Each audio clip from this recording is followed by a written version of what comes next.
Bikin kagum, Hamas Syahid pemeran Pak Guru Fauzan di TOP ternyata hafiz Al-Quran dan senang berdakwah. Sinetron Tukang Ojek Pengkolan saat ini menjadi salah satu sinetron yang ditunggu.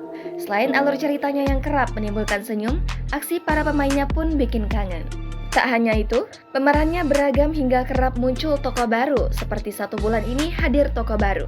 Ia adalah Pak Ustadz atau Ustadz Fauzan. Tokoh ini diperankan oleh aktor berbakat Hamas Syahid Izzuddin. Hamas merupakan aktor cukup baru di jagat entertainment Indonesia. Dia memulai akting sejak tahun 2016.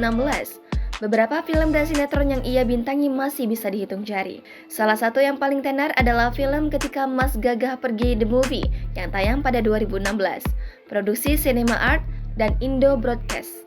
Di Tukang Ojek Pengkolan, Ustadz Fauzan ini sering memberikan wejangan agama kepada beberapa karakter seperti Mas Pur, Oja, Bang Bowo, dan Kang Tisna. Nah, siapa sebenarnya Hamas Syahid Izzuddin? Dari banyak sumber yang dikutip Tribun News, Hamas bukan aktor biasa. Ia juga merupakan seorang penghafal Al-Quran, lahir di Bengkulu pada tahun 1992. Film dan sinetron yang ia bintangi banyak bernafaskan agama Islam. Memang, ini sesuai dengan visi misi Hamas yang melakukan syiar agama ketika menjadi aktor. Terjun di dunia seni peran bagi Hamas Syahid Izzuddin bukan semata soal ketenaran. Bermain film adalah sarananya untuk melakukan syiar agama. Hamas memang diketahui memiliki sisi agamais yang luar biasa. Dirinya merupakan hafiz Quran yang bersuara merdu. Di tahun 2015, Hamas sempat mengomentari perannya sebagai Mas Gagah di Ketika Mas Gagah Pergi.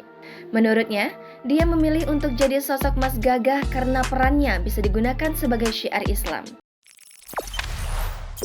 Jangan lupa subscribe, share, komen, dan like ya!